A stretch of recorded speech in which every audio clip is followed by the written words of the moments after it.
अध्यात्म विश्व विज्ञान यूट्यूब चैनल पर आप सभी भाई बहनों का हार्दिक स्वागत समादर करते हुए आइए आपके अनुरोध पर पुनश्च श्रीमद् भगवद गीता के दिव्य दृष्टि इस रहस्य का रहस्योद्घाटन करने वाले कलयुग में दिव्य दृष्टि का आविष्कार करके सभी मानवता को अज्ञान के अंधेरे से निकालकर प्रत्यक्ष यथार्थ के धरातल पर उपस्थित कराने वाले इस अद्भुत व्यक्तित्व और उस अध्यात्म विज्ञान शाला की परंपरा से आपको अवगत कराएं। मित्रों, यह धारा हमारे भारत का प्राचीन वैभव है।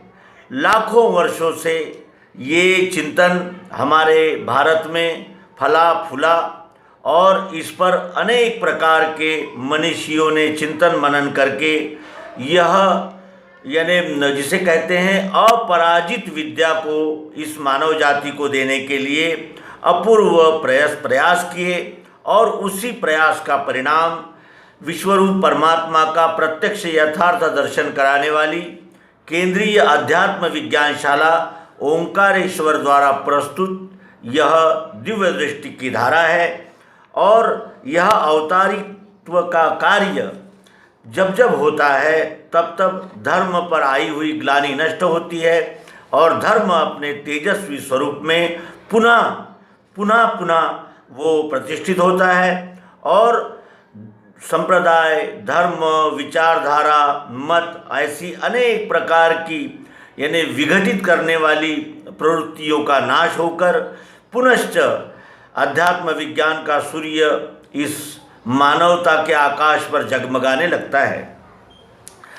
और यह हर युग में होता है, क्योंकि युगों में जो परिवर्तन होते हैं वो गुणानुसार होते हैं और गुण ये सदैव बदलते रहते हैं। जब सतोगुण का प्रभाव ज़्यादा होता है तो वो सतयुग कहलाता है और रजोगुण का प्रभाव बढ़ता है उसे त्रेता कहते हैं। जब वही रजोगुण मलिन हो जाता है तब उसे यानी द्वापर कहते हैं और जब तमोगुण का प्राबल्य रहता है तब उसे कलियुग कहते हैं। इस प्रकार ये युगों की रचना है और हर युग में मानवता को जगाने वाला कोई न कोई अद्भुत ऐसा व्यक्तित्व अवतार के रूप में जन्म लेता है और हमारी मानव जाति के चिंतन को समृद्ध कर जाता है।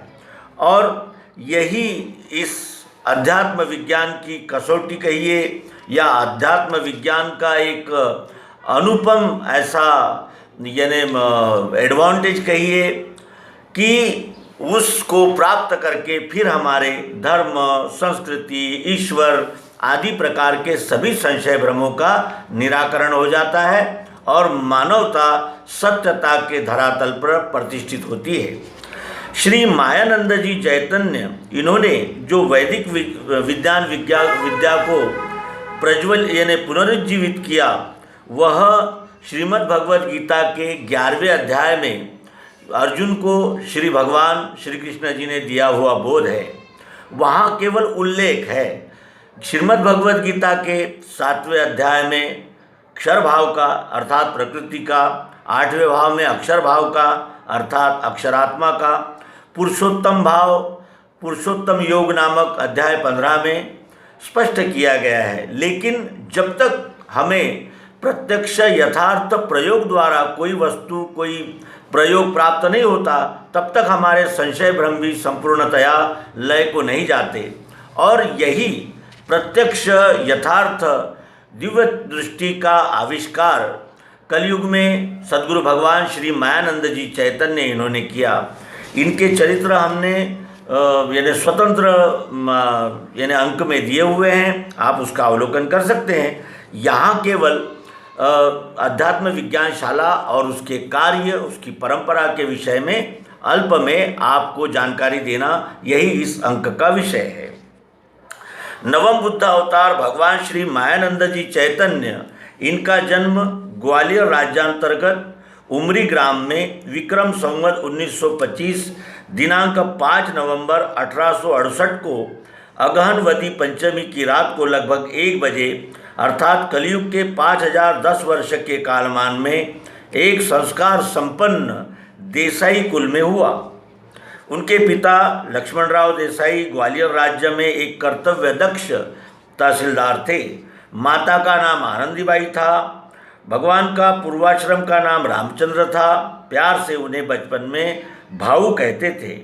और पिता लक्ष्मणराव जी ने अपनी तेजस्विता और प्रामाणिकता के कारण अधिक काल तक सरकारी नौकरी नहीं की, इसलिए उस समय परिवार की आर्थिक क्षमता श्री मायानंद जी को उच्च विद्या विभूषित करने की नहीं थी और इस तरह वे रोजी रोजगार के क्षेत्र में एक स्टूडियो स्थापन कर सके और वो ग्वालियर में लश्कर में उनका स्टूडियो था और उस स्टूडियो के यानी माध्यम से वो अपनी उपजीविका चलाया करते थे।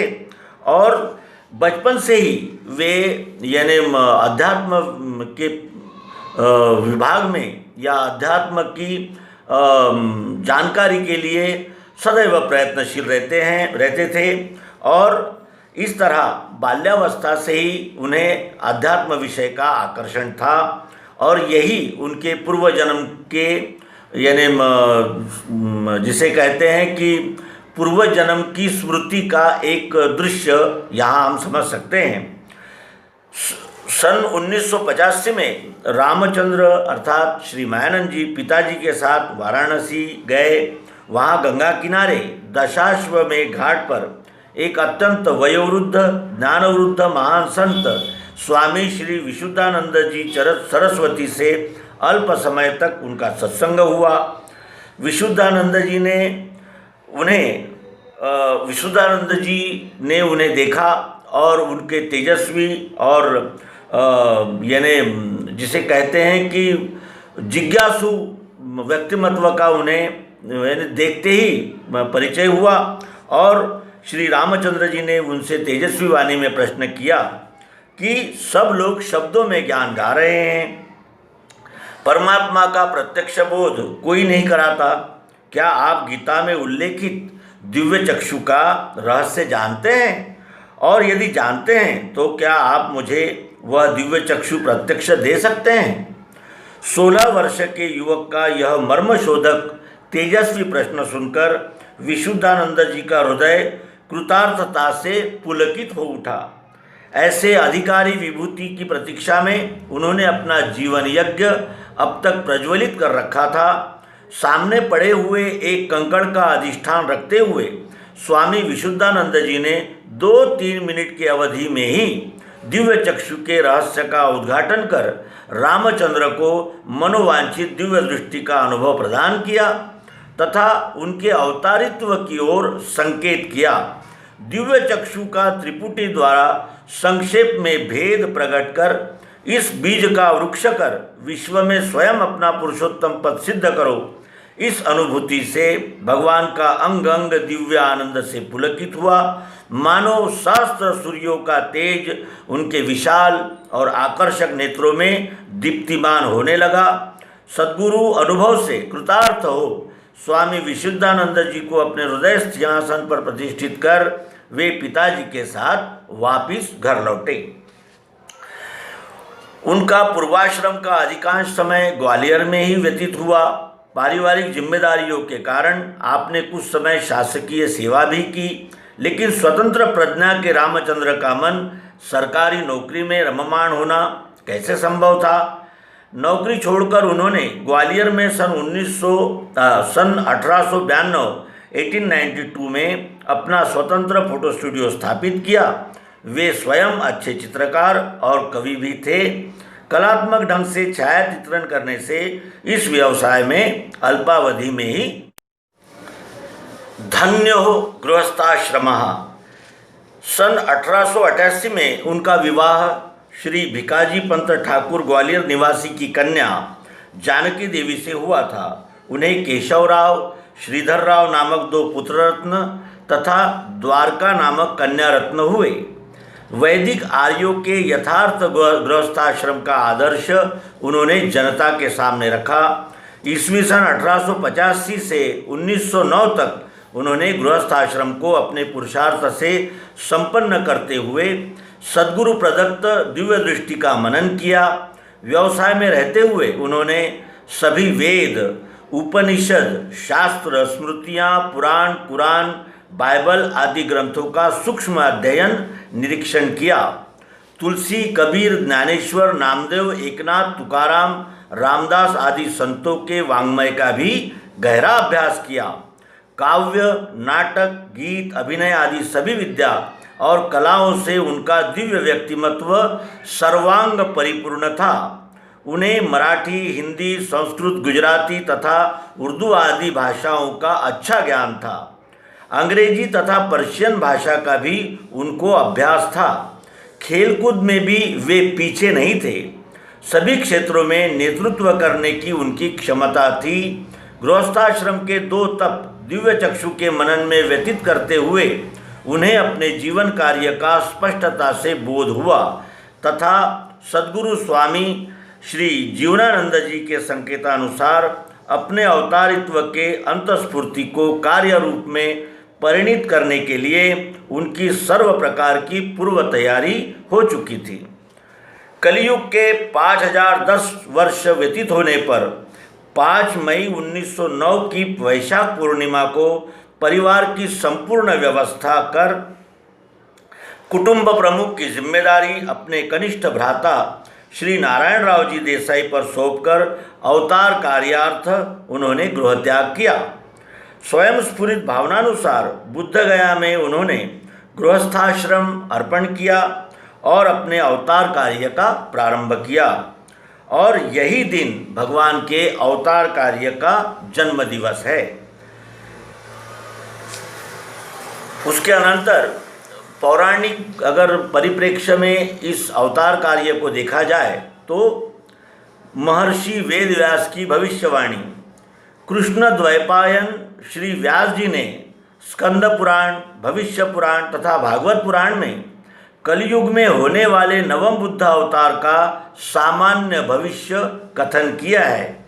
ततः कलौ संप्रवृत्ते सम्मोहाय सुरदिशाम बुद्धो नामना जिनसुतः किकटेषु भविष्यति। यह भागवत के पहले स्कंद का तीसरे यानी विभाग का 23वां श्लोक। कलियुग पूर्ण प्रवृत्त हो जाने के बाद देवद्वेषी लोगों के सम्मोहार्थ बुद्ध नामक अवतार सामान्य गरीब कुल में उत्पन्न होगा। इस ईश्वरावतारी बुद्ध के कार्य स्वरूप के विषय में व्यास जी लिखते हैं कि देवद्विषाम निगम वर्त्मनि निष्ठितानां पूर्वीर्मयेन विहिताभिर्दृश्यतुर्भिः लोकान् धता मति विमोह मति प्रलोभम वेशम विधाय बहुभाष्यत औपधर्मम। यह भागवत के दूसरे खंड के 8वें स्कंद का 27वां श्लोक है। भावार्थ है इसका, सामान्य लोगों का बुद्धिभेद करने वाले बाह्य वेशधारी शब्द पंडितों को, वेदानुयायी सज्जन पुरुषों को तथा देवद्वेषी वेद निंदकों को भगवान बुद्ध औपधर्म अर्थात दिव्य चक्षु का मुक्त उपदेश करेंगे। यह लिखा है कि भगवती रेवा अर्थात नर्मदा नदी कलयुग में मुक्तिदायिनी होगी। गंगा कणखले पुण्या कुरुक्षेत्रे सरस्वती ग्रामे वा यदि वारण्ये पुण्या सर्वत्र नर्मदा। यह स्कंद पुराण के रेवा खंड का 3 अध्याय में आया हुआ श्लोक यहाँ उद्धृत किया है। स्मरणा जन्मजम पापम दर्शना त्रिजन्मजम स्नाना जन्म सहस्रेषु हंति रेवा कलो युगे। इसका कारण भी यही है कि रेवा खंड में बुद्धावतार के प्रचंड दिव्य चक्षु अर्थात औपधर्म प्रबोधन कार्य से रेवा क्षेत्र पवित्र होकर नर्मदा मुक्तिदायिनी होगी। भारत वन पर्व, भागवत स्कंद 12 तथा विष्णु पुराण अंश 4 में सतयुग प्रारंभ होने का सामान्य भविष्य कथन किया हुआ है। यदा सूर्यश्च चंद्रश्च यदा तिष्ठो बृहस्पति एकराशौ समेष्यन्ति प्रपश्यन्ति तदा कृतो। इसके अनुसार यह ग्रह योग हजारों वर्षों बाद आया। यह भी नवम बुद्धावतार एवं सतयुग प्रवर्तन के सामान्य भविष्य का गूढ़ रहस्य निर्देशित करता है।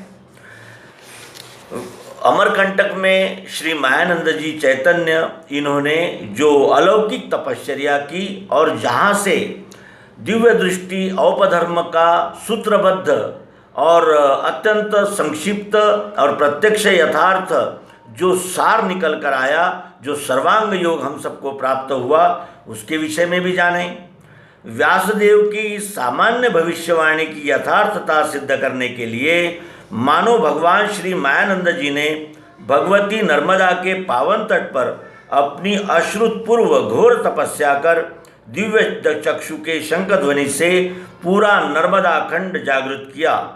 गृहस्थाश्रम ईश्वरार्पण करने के पश्चात मायानंद ब्रह्मचारी नाम धारण करके उन्होंने नर्मदा के उद्गम स्थान अमरकंटक के घनघोर जंगल में कपिल धारा के पास कपिल गुफा में प्रवेश कर 94 दिन तक सद्गुरु प्रदत्त दिव्य चक्षु योग पर घोर तपरूप मनन चिंतन कर साक्षात्कार तथा समाधि की अवस्था प्राप्त की। भगवान ने अमरकंटक में जो काल बिताया वह उनके जीवन में विशेष महत्व का है। कारण स्वामी विशुद्धानंद जी से जिस ब्रह्म विद्या की उन्हें प्राप्ति हुई थी उसका सूत्रमय परिस्फोट अर्थात पुरुषोत्तम योग का पूर्ण आविष्कार साक्षात्कार उन्हें इसी कालावधि में हुआ तथा यह साक्षात्कार दूसरों को करा देने की सरल युक्ति उपलब्ध हुई और उन्हें अति आनंद हुआ। भगवान को यह ब्रह्मानंदोन्माद 3 सप्ताह तक रहा। इस आनंद की स्थिति में वे अपने आसन पर से हिले नहीं और उन्माद का लय होने के बाद उन्होंने शांत रूप धारण किया। इस प्रकार सद्गुरु से जो विद्या प्राप्त की थी उसी का अंतिम श्रेणी का विकास तपस साधन से पूर्णत्व को पहुँचने के पश्चात उन्होंने कपिल गुफा से अपना आसन हिलाया। नर्मदा परिक्रमा। तत्पश्चात उन्होंने भगवती नर्मदा की परिक्रमा शुरू की जो दिनांक 12/6/1911 को यानी लगभग 15 महीनों में पूर्ण कर वे ग्वालियर आए। उन्होंने वहाँ दिव्य दृष्टि का प्रथम उपदेश दिया था। इसी कालावधि में दिव्य दृष्टि की हिंदी प्रथमावृत्ति प्रकाशित की गई। दूसरी परिक्रमा दिनांक 13/1/1912 से प्रारंभ कर 14/2/1913 में समाप्त की। इस परिक्रमा में दिव्य चक्षु के उपदेश से संपूर्ण नर्मदा खंड जाग उठा तथा नर्मदा अपने योगेश्वर्य को प्राप्त कर यथार्थता से मुक्तिदायिनी हुई। परिक्रमा के कालावधि में उन्होंने परिक्रमा वासियों की सुविधा के लिए नर्मदा पंचांग ग्रंथ लिखकर प्रकाशित भी किया। नर्मदा परिक्रमा का उद्देश्य दिव्य चक्षु योग के प्रचार प्रसार द्वारा आगामी सतयुग का संपूर्ण मानव जगत में परस्पर सुख शांतिमय दृश्य दिखे, इसलिए केंद्रीय अध्यात्म विज्ञानशाला स्थापन हेतु स्थान का चयन करना था। परित्राणाय साधूनां विनाशाय च दुष्कृतां धर्म संस्थापनार्थाय संभवामि युगे युगे। इस विश्वरूप परमात्मा के अवतारी कार्य योजना हेतु सन 1915 से 1922 तक उन्होंने खंडवा, ओंकारजी, बुरहानपुर, हरदा, सिद्धनाथ, टिमरनी, होशंगाबाद, इंदौर, उज्जैन, मंदसौर, रतलाम, देवास, सागर, कटनी, अमरकंटक, टीकमगढ़, ग्वालियर, झांसी, चित्रकूट, सीतापुर, हाथरस, अलीगढ़, मथुरा, आगरा, दिल्ली, सहारनपुर, नजीबाबाद, हरिद्वार, बरेली, कानपुर, ललितपुर, इलाहाबाद, काशी, रायपुर, बिलासपुर, दुर्ग, अजमेर, पुष्कर, करौली, उदयपुर, जलगांव, अमलनेर, धुलिया, चालीसगांव, कोल्हापुर, नाशिक, पुणे, मुंबई, आदि भारत के प्रसिद्ध स्थानों में दिव्य चक्षु विज्ञान के प्रचार प्रसार हेतु भ्रमण किया। दिनांक 11 मई 1922 में मध्य प्रदेश के पवित्र तीर्थ ओंकार मानधाता जिला पूर्व नेमाड़ अर्थात खंडवा क्षेत्र में पुण्य सलीला नर्मदा के दक्षिण तट पर केंद्रीय अध्यात्म विज्ञानशाला की स्थापना की और इस तरह वहाँ उन्होंने केंद्रीय अध्यात्म विश्वविज्ञान की शाला स्थापन करके संपूर्ण मानव जाति को सच्चे अध्यात्म की परिचय और सच्चे अध्यात्म में जोड़ने के लिए उनका ये दिव्य यज्ञ मेरी शुरुआत हुई। भगवान ने सन 1922 से 1934 तक अधिकांश समय ईश्वरी तत्व ज्ञान विज्ञान पर सर्वांग योग, दिव्य दृष्टि, गीतोपनिषद, चमत्कार निर्णय, नर नारायण, वैदिक भागवत, पद्य संग्रह, लेख संग्रह, विज्ञान प्रकाश आदि वेद ग्रंथ लिखे जो अभूतपूर्व पठनीय है। अवतारीय पुरुष के विश्व में एकमात्र हस्तलिखित ग्रंथ है। ईस्वी सन 5 मार्च 1934 चैत्र कृष्ण 4 संवत 1990 में रात्रि 3 बजे अपना अवतार का सद्धर्म स्थापन कार्य पूर्ण कर वे विज्ञानशाला ओंकारेश्वर में ही निज विश्वरूप में विलीन हुए। जैसे अष्टम अवतार भगवान श्री कृष्ण जी यादगार स्वरूप श्रीमद् भगवत गीता है, वैसे ही नवम बुद्ध अवतार भगवान श्री मायानंद जी चैतन्य की यादगार में विज्ञानशाला है। प्रत्यक्ष वेद स्वरूप सर्वांग योग ग्रंथ सन 1936 में अष्टपहल पर 8 अध्याय संगमरमर पत्थर पर लिखकर स्तंभ के रूप में युगों युगों तक अमर रहने हेतु स्थापित किया गया है। अब अध्यात्म विज्ञानशाला के मुख्य सिद्धांत बताकर इस अंक का समापन करेंगे। पहला सिद्धांत है आदि मध्य अंत रहित दृश्यादृश्य संपूर्ण विश्व यही परमात्मा का प्रत्यक्ष एवं यथार्थ स्वरूप है। दूसरा, मानव और विश्व की अखंडता, प्रत्यक्षता और एकात्मता सर्व यानी जिसे कहते हैं सर्व समक्ष है। अंश अंशी भाव से विश्व ही सब मानवों का यथार्थ स्वरूप है। इसलिए यह प्रत्यक्ष विश्वम विष्णु ही वंदनीय, पूजनीय एवं सेवनीय है। इस विश्वरूप परमात्मा को दिव्य दृष्टि द्वारा समझकर, जानकर प्रत्येक नर नारी अपने अपने गुण कर्मानुसार अर्थात स्वधर्मानुसार यथोचित एवं यथाशक्ति सेवा भक्ति करता हुआ व्यवहार और परमार्थ में उत्थान कर परम सुख शांति प्राप्त कर सकता है। तो यहाँ हम औपधर्म प्रकाशक सद्गुरु भगवान श्री मायानंद जी चैतन्य इनका अल्प जीवन परिचय संपूर्ण करते हैं और अगले अध्याय में हम इस अध्यात्म विज्ञान की धारा को किस तरह यानी आगे में चालना मिली और किस तरह अनेक मनीषी और विभूतियों ने उस ज्ञान का प्रचार प्रसार किया, जिसके वजह से हम भी और हमारे सभी मित्र अपने जीवन को प्रकाशित कर पाए, इस विषय में प्रस्तुत करेंगे। नर्मदे हर सद्गुरु भगवान।